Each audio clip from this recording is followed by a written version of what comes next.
Groundbreaking, challenging, thought-provoking. Documentaries are a tribute to human curiosity, the meaning of art and journalism. They take us places we've never been and show us things we've never seen, whether we're ready to see them or not. And sometimes they can even change the world, because they're not just films, they're real. Welcome to a celebration of that reality. To honor this rebellious, confrontational, and sometimes messy art form, we assembled some of the finest minds in the documentary world to help us count down through the must-see movies of the past 2 decades.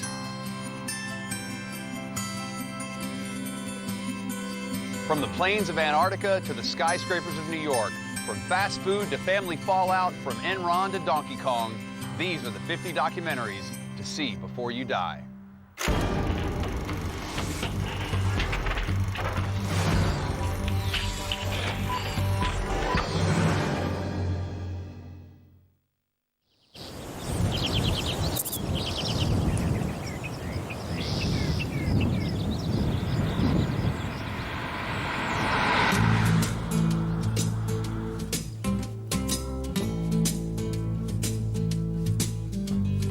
Well, it's a beautiful morning here in the farmland of Ohio. Welcome to 50 Documentaries to See Before You Die, the series where I travel across the country in a bid to interview the eccentric and elusive stars of the modern documentary. When the sun sets tonight, I'll be in Pittsburgh to attend an extravaganza. It's a celebration of a subculture that was originally captured in a legendary documentary 2 decades ago. However, before we get there, I'll be unspooling more of the 50 Documentaries to See Before You Die, starting with this dark and somber look at a family torn apart by unthinkable accusation and a town's race to leave the past as far behind them as possible. Andrew Jarecki, take 3. Many people would say if you really don't want someone to make a film about your life, then if a documentary filmmaker calls you and says, would you like to participate in a film, you should say no.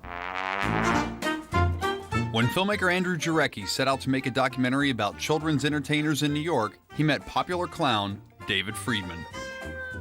But Friedman's personal history turned out to be far more compelling than his profession and became the subject of what would evolve into Capturing the Friedmans.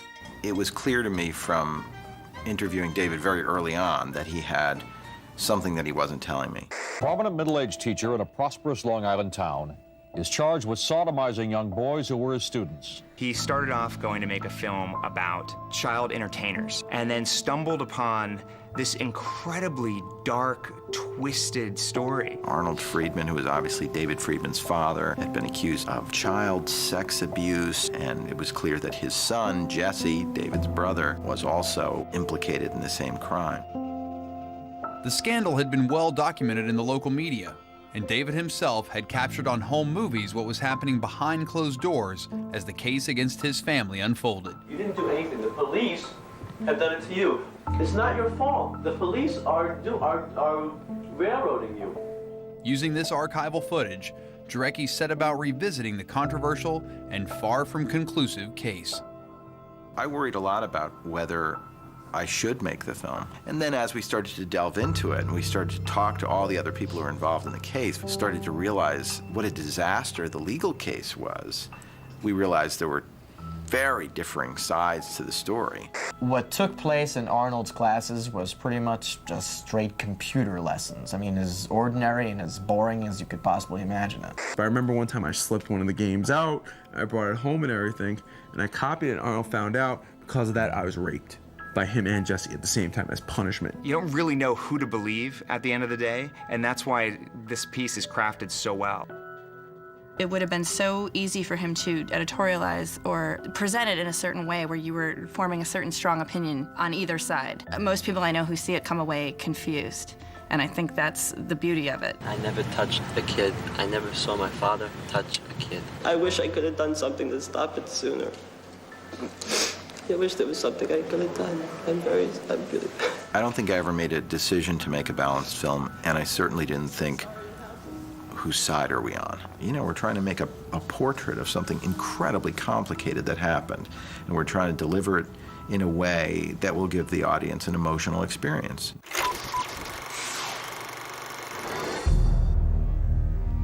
Touching the Void blurs the line between documentary and drama. It's based on the true story of 2 climbers, Joe Simpson and Simon Yates, and their attempt to scale a perilous mountain in the Peruvian Andes.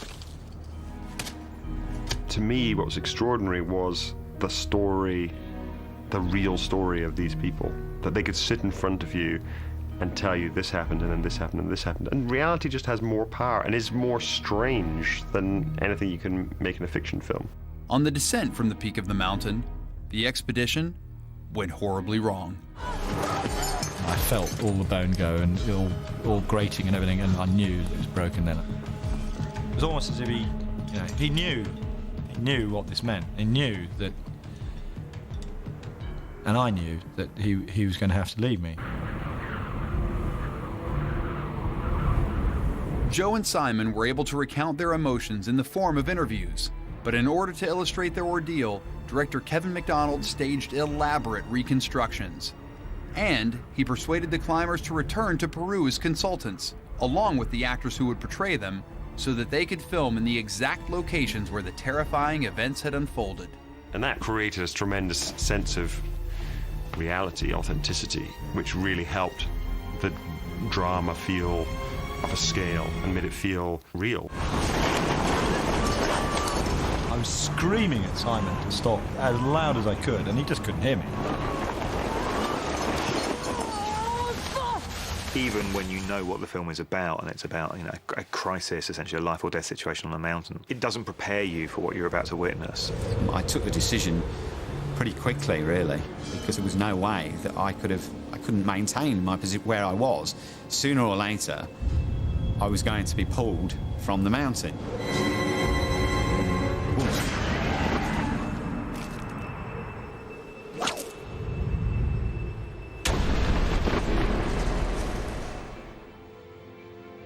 Believing his climbing partner was dead, Simon returned to base camp. But Joe amazingly survived, and his heroic crawl down the mountain with a broken leg is a story of endurance against all the odds. The reason I was so gripped by this story is not because I'm interested in climbing. I'm not particularly interested in climbing.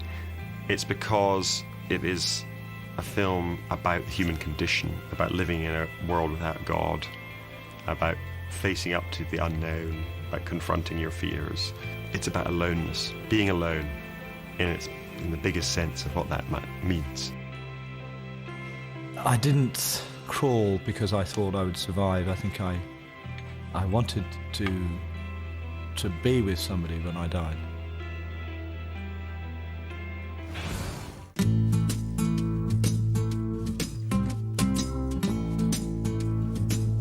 "50 documentaries to see before you die, and only 50 more miles till I get to Pittsburgh, where in just a little while, one of the biggest nights on the LGBT calendar will take place. However, the next film on our countdown is not for the squeamish.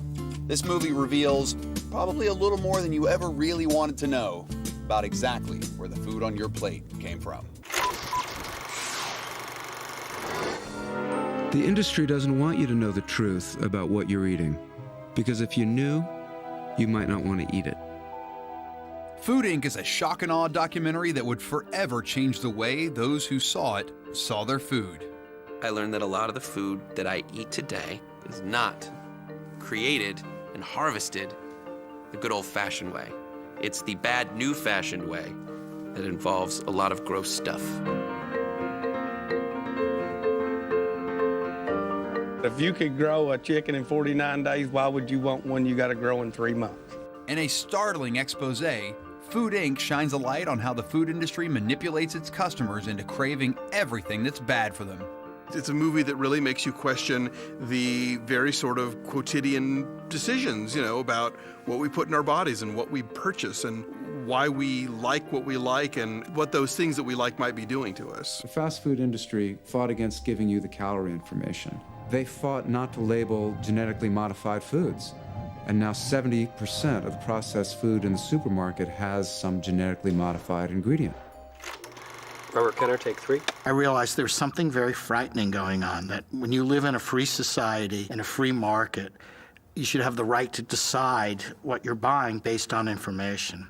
And if you're being denied that information, something's inherently wrong. And that's what was starting to happen. Multinational corporations who have controlled the food industry and the food system in the U.S. and in the West have really pretty much had an uncontested playing field.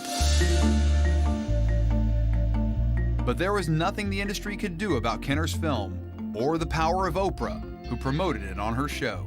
So all of a sudden, this became a film for people who had not thought about food. It was not playing to the converted. That was an important thing for me as a filmmaker, was to try to reach new audiences. It's one of the types of films that when you watch, you immediately share your thoughts with other people and encourage other people to watch it. And the movie had people talking about alternatives as well. Food Inc. does offer some hope, too. It points out, smaller farms, farmers markets, companies that try to do it all organically. So there is some hope if you can find it. People have got to start demanding good, wholesome food of us, and we'll deliver. I promise you. We're very ingenious people. We'll deliver. That's all I had to say.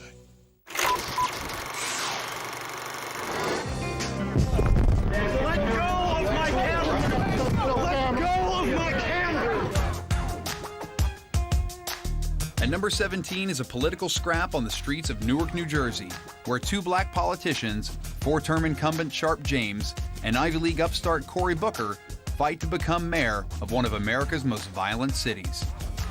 My original vision for the film would be that I would spend a lot of time with both candidates. It's sort of typical for a film about an election. So I started with Cory Booker and was filming him, and then I went to Sharp James's announcement speech where he throws his hat into the ring. As I film the crowd, the mayor notices me and says something to his security detail. Suddenly, I'm surrounded by 4 plainclothes policemen. You had to be authorized to come in here. I was authorized. I want to know who you spoke to, but it's not a lot. I need to see identification. Okay, can I see some identification from you? You're a police officer? I'm sure. Okay. At certain points, it got very scary. His police would shove me around. At one point, they break my camera. I thought that he's ruining this movie. You can't make an election movie that just has one character in it. Who's taking pictures for you, man? Making a documentary. We spoke before about it. I'd love to. That's a Cory Booker, man. Kill your film. When the wall comes down and you're not allowed to film, it's certainly revealing in that somebody doesn't want me to tell the story. They don't like what's being told here, and that's actually central to your theme. The more time director Marshall Curry spent in the field, the more disturbing truths he uncovered about the incumbent's tactics. Curry's cameras captured abuses of democracy, with Booker's campaign posters being torn down and supporters threatened. If you're in the city, you have to be very careful. If you take on Sharp James, everything is at his power. He's at his behest. He can make your life impossible. As the campaign wore on between these two black politicians, race emerged as a key factor, revealing deep-seated issues within the African-American community itself. The division, and that's what I was telling people. They were saying, oh, Cory's light-skinned. Oh, he's almost white. I'm like, this is what has kept us all this time separated and divided amongst ourselves. The racist comments that were coming from the black people. I think there were a number of ways that Cory Booker was self-presenting that were pretty big challenges to the typical cultural way that black politicians tend to present themselves to black electorates. It's not about how right you are, or how bright you are, how right you are. That's right. Mayor Sharp James, go get it. And so the two of them in this one mayoral battle are actually indicative of an enormous fight going on in the Congressional Black Caucus in cities across the country as a second generation attempts to wrest power from the civil rights generation. I'm an African American who benefited from my parents' generation, who marched for me, who sat in for me, who literally bled that southern soil red for me. It is such an important story because it is a microcosm of the big story of kind of black politics growing up and going through growing pains. We ask our black children to get educated, and they do, and we call them white. That's sad. It's truly sad. Cory Booker lost his campaign to oust incumbent Mayor Sharp James in 2002. But 4 years later, when James decided not to seek re-election, Booker ran again, and this time, he won. When we come back, we're going to look at a robbery gone horribly wrong and a life-or-death situation that played out before millions.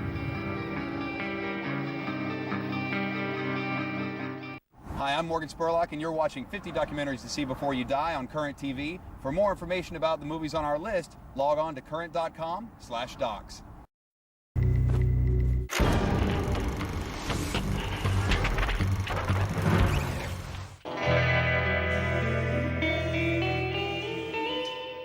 Thank you. If you think about it, one of the most compelling things about documentaries are their unique ability to expand our horizons, to show us the unseen struggles that take place both at home and far away. Well, the next film on our list does all the above. It captures the events of June 12, 2000, when a desperate man boarded a bus in Brazil, botched a robbery, and wound up in a tense standoff with police. A standoff that was captured live on national television.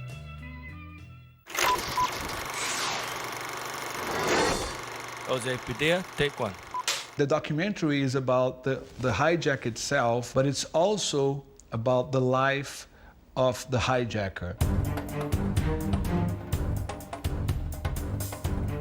That hijacker was Sandro Nascimento, a young homeless man who took a bus full of passengers hostage on the streets of Rio de Janeiro.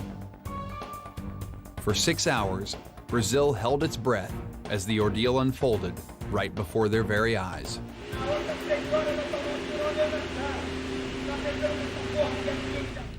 The media descended on the scene, training countless cameras on the tense standoff and capturing footage that director Jose Padilla would later piece together into Bus 174.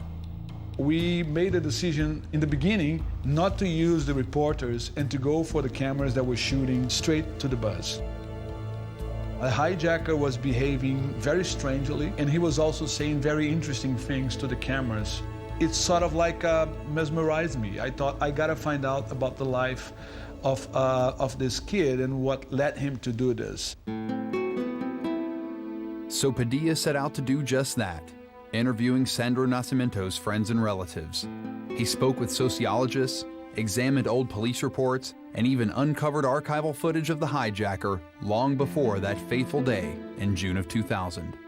The result was an altogether more moving and sympathetic portrait. Esse Sandro é exemplo dos meninos invisíveis que eventualmente emergem e tomam a cena e nos confrontam com a sua violência, que é grito desesperado, grito impotente. I could tell the story of a single individual, Sandro Rosa do Nascimento, who went from being a street kid to being the hijacker. And by telling the story of this one person, I could talk about the history of violence in the whole city. Rio is a city of over 600 favelas, slums, and these favelas are right in the middle of some of the richest neighborhoods in the city. So you have basically extremely poor people living right next to million-dollar homes. Once a kid is a street kid, the state has to take care of the kid. It's the state's responsibility to take care of the kid. And so the state utterly fails in upbringing these kids. The more you contextualize a story, actually, the more compelling it becomes. Because not only do you see what is happening, but you go to the core of why it happened and what led to that event. And that's why what really, I think, made this movie so compelling. I had this sexual attraction to cute cartoon characters. When everyone was about 5 or 6, I was sexually attracted to Bugs Bunny. He was one of America's most subversive graphic artists, and his name was Crumb.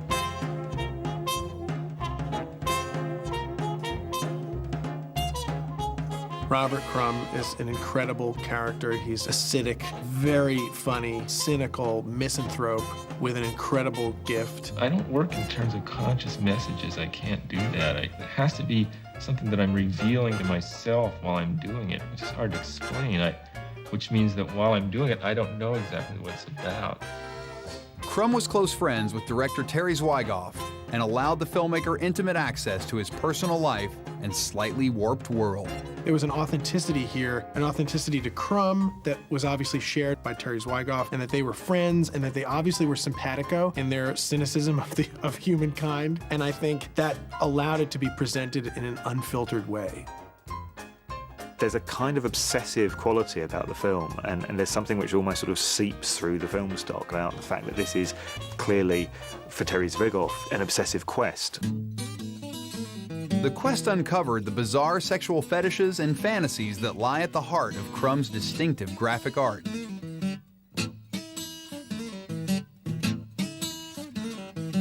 Including his grotesque depictions of women who appear as nameless and often headless sexual objects. I have these hostilities toward women, I admit it.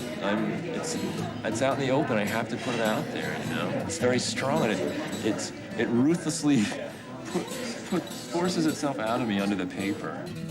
The things that Crumb reveals about himself and the things that his brothers reveal about themselves are just mind-blowingly honest. Charles confessed to me when we were adults that there was a while when we were teenagers that he had to stifle the urge to stick a butcher knife through my heart. Like he'd be laying in bed at night, fighting the urge to go down to the kitchen and get the knife out. And you go down in the basement and get an axe and bash your skull in with it. I thought Zwigoff did a really good job with it because as heavy and as serious as it was still funny. And it's hard to do that. It's hard to balance the tone in a movie between that kind of serious and that kind of funny. That's an amazing movie. You just don't get like that every day. When we come back, we'll be going deep under the streets of New York and catching up with a man believed by many to be the architect of the Vietnam War.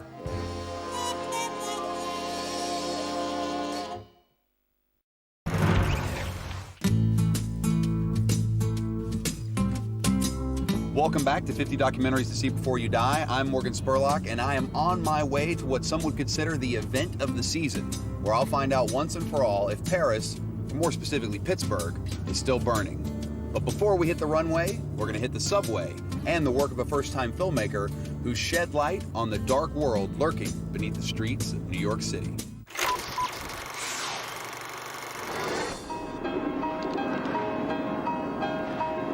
To the beat of a score by DJ Shadow, Dark Days takes us into the depths of New York City's Freedom Tunnel, an abandoned subway line now home to an essentially invisible community of human beings.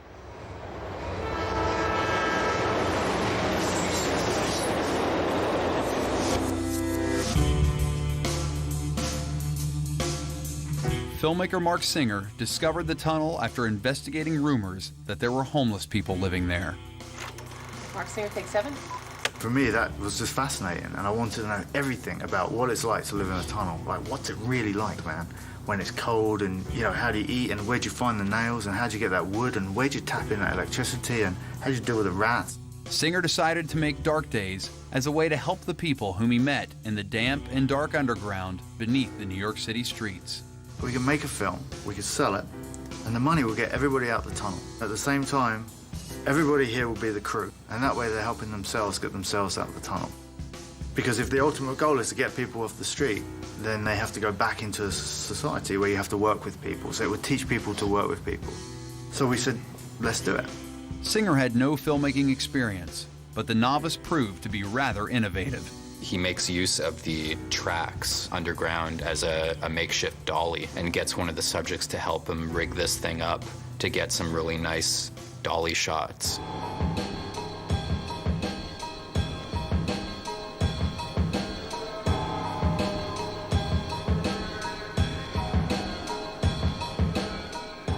Singer's camera captured nearly every aspect of his subjects' subterranean lives, and many shared their stories about what led them to live in the tunnel.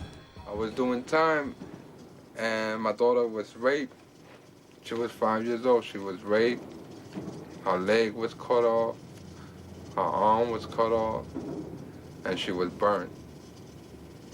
Homelessness is a problem where one of the problems we have in understanding it is that people are faceless and people become faceless. In constructing itself around this series of very, very big characters, I think not only did it make itself more absorbing as a film, I think it also made itself more absorbing as a story specifically about homelessness. I just saw a group of people that had made the very best out of a very bad situation. Guys that hadn't given up, guys that have fought every day to not only survive but make their lives as comfortable as they can possibly make it for being in that situation, where most people end up walking down the street talking to themselves. Dark Days culminates in the realization of Singer's aim to liberate the characters from their dark underground existence when they are rehoused by the government. Now I feel like I never was in there. But see, that was the most saddest part of my journey through life. You know what I'm saying? Dark, that was dark days. Dark, real dark. If anyone could make one interview compelling, it would have to be Errol Morris. He is the master of interviewing. Go ahead. Okay. Any military commander who is honest with himself or with those he's speaking to will admit that he has made mistakes in the application of military power.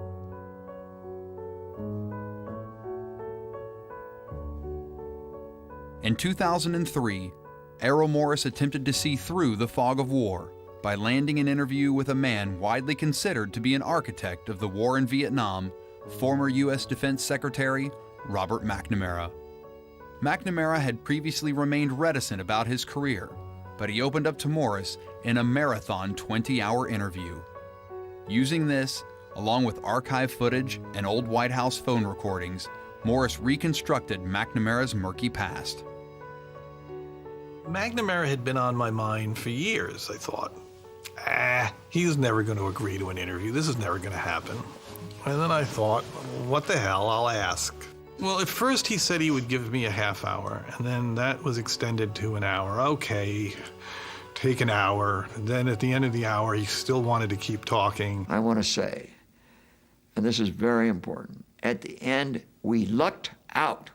It was luck that prevented nuclear war. We came that close to nuclear war at the end. Despite fears that McNamara would use the interview as a platform for self-justification, he displayed a disarming candor.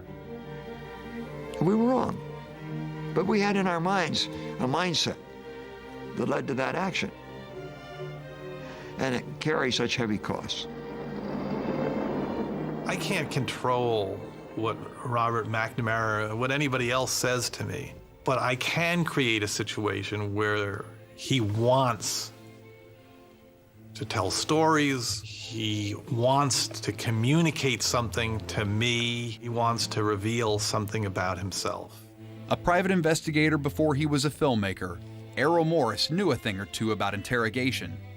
Using a reflective mirror to impose his face onto the camera, Morris invented the so-called Interrotron, which encourages his subjects to stare right into the lens. I wanted that feeling of the people I was interviewing. I wanted the feeling that they were addressing the audience directly. With the Interrotron, my video image is hovering over the lens of the camera on a half-silvered mirror. All the person sees is you on the screen. It's very confessional. It's a bit like talking to a priest or something. It achieves an amazing intimacy that you can't imagine. So the camera becomes, for all intents and purposes, invisible. You can't see it. In that single night, we burned to death 100,000 Japanese civilians in Tokyo, men, women, and children. The intensity and honesty of McNamara's interview helped to earn The Fog of War the 2003 Oscar for Best Documentary Feature, an achievement that can be credited, in large part, to the sincerity and honesty of its subject. To me, the entire movie is an expression of McNamara's remorse, of his trying to deal with his own personal history. And I think that makes the movie powerful, the fact that I stepped back. Pretty amazing, amazing story. I was very lucky to be able to make this movie with this man.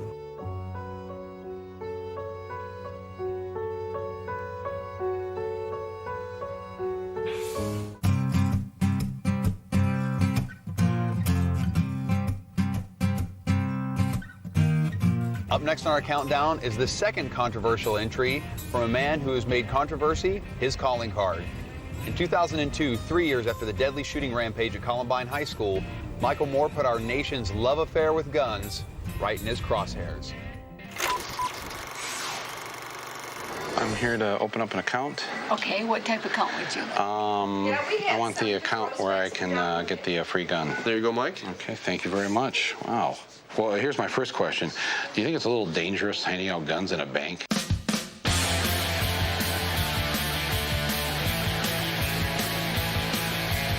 After his hit 1989 film Roger and Me, it took Michael Moore several years to return to the dizzy heights of box office success. And when he did so with a bang. Bowling for Columbine is a documentary that you just simply will never forget when you see it. Michael Moore, one. Why don't we ever as Americans examine why we are such a violent people? I just thought that was a fascinating question to ask. Moore decided to challenge American gun control law after the horrific shock of the 1999 Columbine High School massacre. Using this tragedy as his starting point, he goes on to explore the bigger picture of a nation obsessed with violence.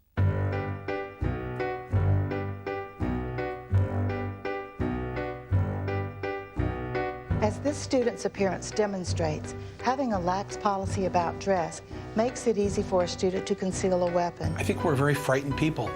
I think we've been frightened ever since we landed on these shores. We were frightened of the native people.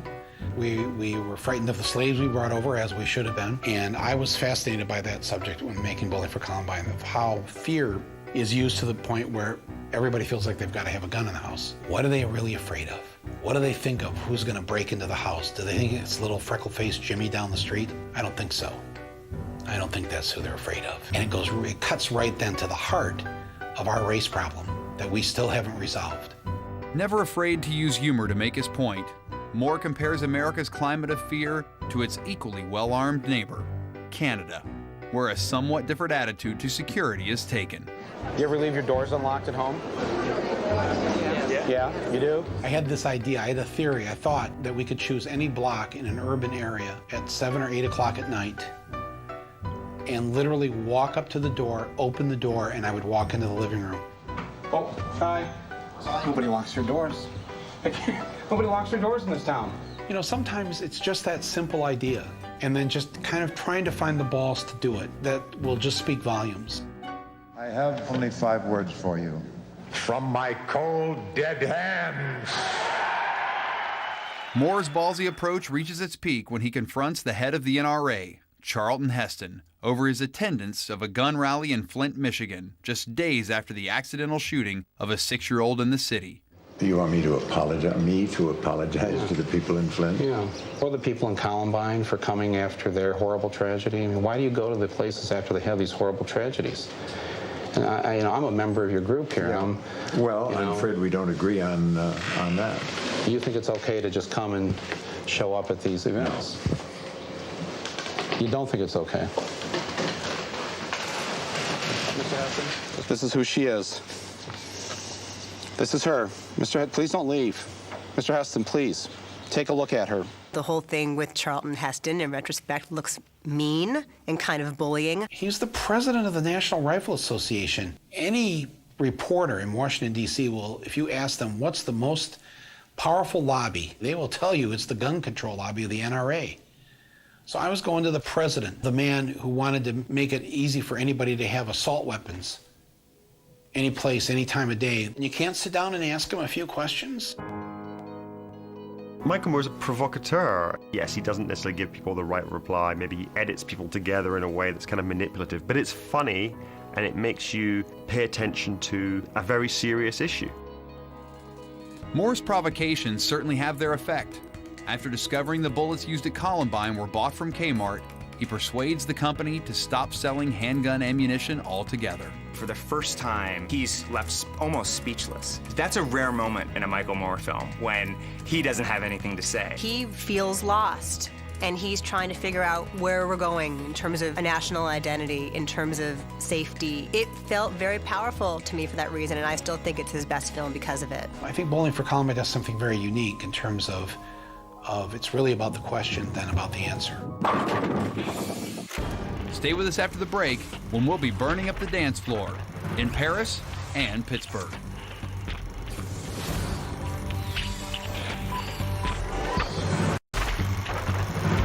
What's What's wrong with you, Hector? Are you going through some kind of psychological change?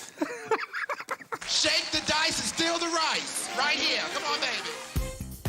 At number 11 is an extraordinary window into an even more extraordinary world. The drag scene in late 1980s New York, where a predominantly black gay subculture played out fantasies in elaborate ballroom competitions. At the ball, participants could live out their dreams of acceptance in the straight world, transforming into various characters: business executives, soldiers, movie stars, and femme fatales. These were oppressed young people mostly who couldn't get the opportunities that other people would get in other communities. And so they acted out by creating this subculture for themselves. Opulence! You own everything! They take what they see on Dynasty and what they read in People magazine, and they're like, I want a slice of that. I want to be part of the American dream, and that's what they do. The participants' commitment to character was rewarded in competitions that centered around something called realness. To be able to blend.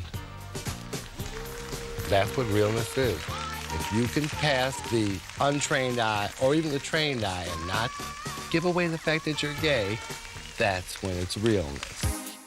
The film also introduced the world to voguing.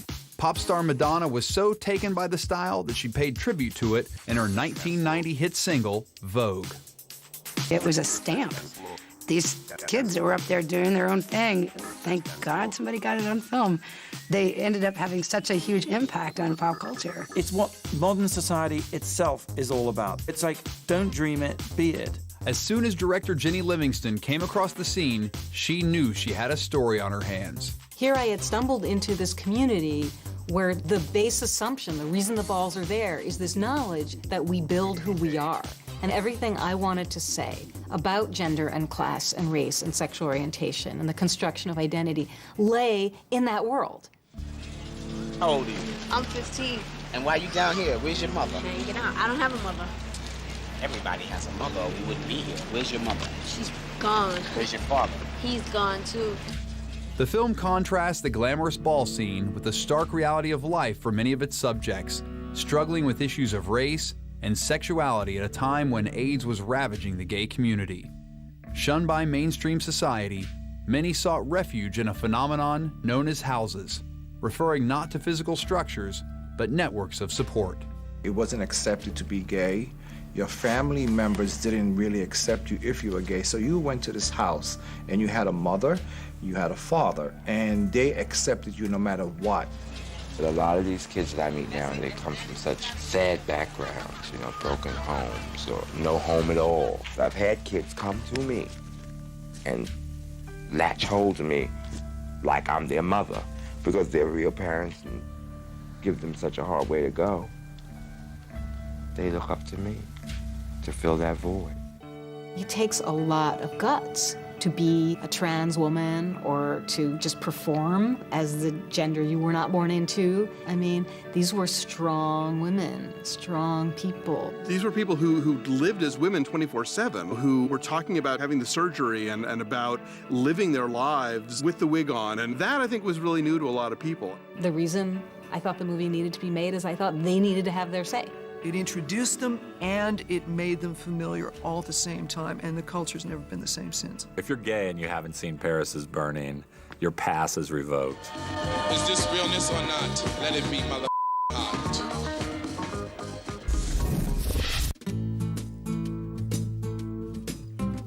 So far in the series, we've been meeting up with some of the iconic stars from the documentaries on our list. We met Billy in Florida, Levi in Missouri, Mr. Brainwash in Los Angeles. But tonight's going to be something a little bit different. You see, instead of catching up with a person, I'm going to be checking in on a scene. You know, the subculture that was captured in the film Paris is Burning is still very much alive and kicking, and it's even spread much further and beyond its birthplace in New York City. In fact, I'm here in Pittsburgh, Pennsylvania to attend a modern-day ball. But before I do that, I'm going to meet up with the event's announcer, Jack, who's going to give us a little bit of lowdown on what we can anticipate on seeing this evening. Check it out.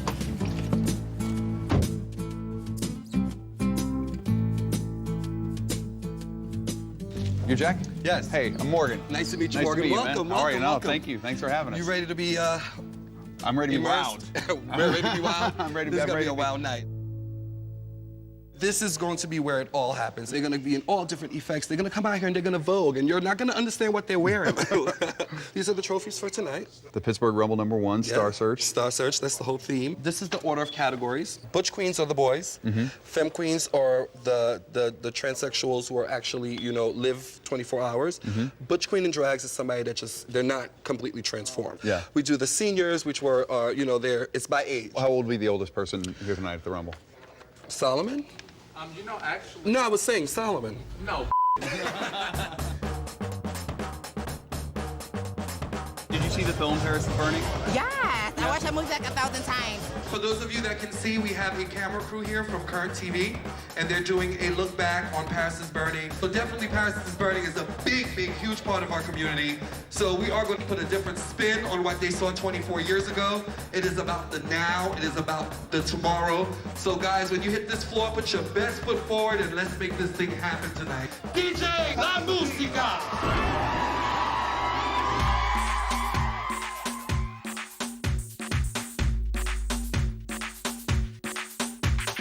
This is a big mother battle. You got a point to prove, bitch.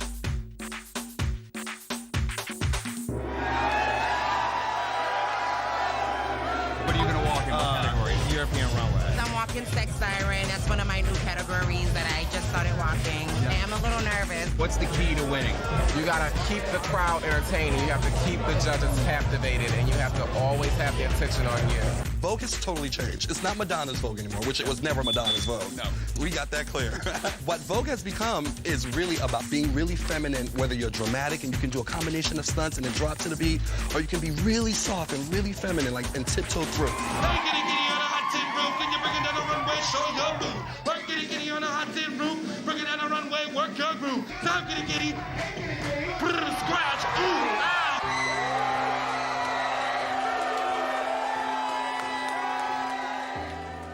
So is the film really looked up to? Is it really revered in the scene? I constantly quote Paris is Burning. I mean, I love it. When I came out, I watched it and I got it. And I was like, wow, this is something amazing. And it was just a magical moment. It was just all these beautiful people and it was like, wow, okay? Why do you go to the ball? Because you can be yourself, you can be comfortable, you can be who you want to be at a ball. You're not gonna be judged, like there's no limit. How important are the houses still to the black community, to the gay community? They're very important because it still gives everybody a home. Even though we are in this modern time and gay is so acceptable, for some families it's still not. And I don't know how long it's ever gonna be where everybody widely accepts it. So it gives everyone a place to fit in. We want the next generation coming up to know their potential, to know their worth, so that now when we are looked again at, we can see, you know, we've jumped leap years from where we were at back then. Ladies and gentlemen, I love to have witnessed so many of you guys make transformations in your life. When you have an idea of who you want to be, what you strive to be, and you make it happen, those statements can never be true, and they say you are the master of your own destiny. Pretty amazing to see a subculture that was documented 25 years ago in Paris is Burning is still alive and well. In this episode, we've seen survival against the odds and a remarkable confession, bad food, dirty politics, and some light at the end of the tunnel. Join me next time as our journey comes to an end and I reveal the top 10 documentaries to see before you die. There's going to be brutal justice, brutal weather, bear attacks, there might even be some flying milkshakes. Till next time, good night.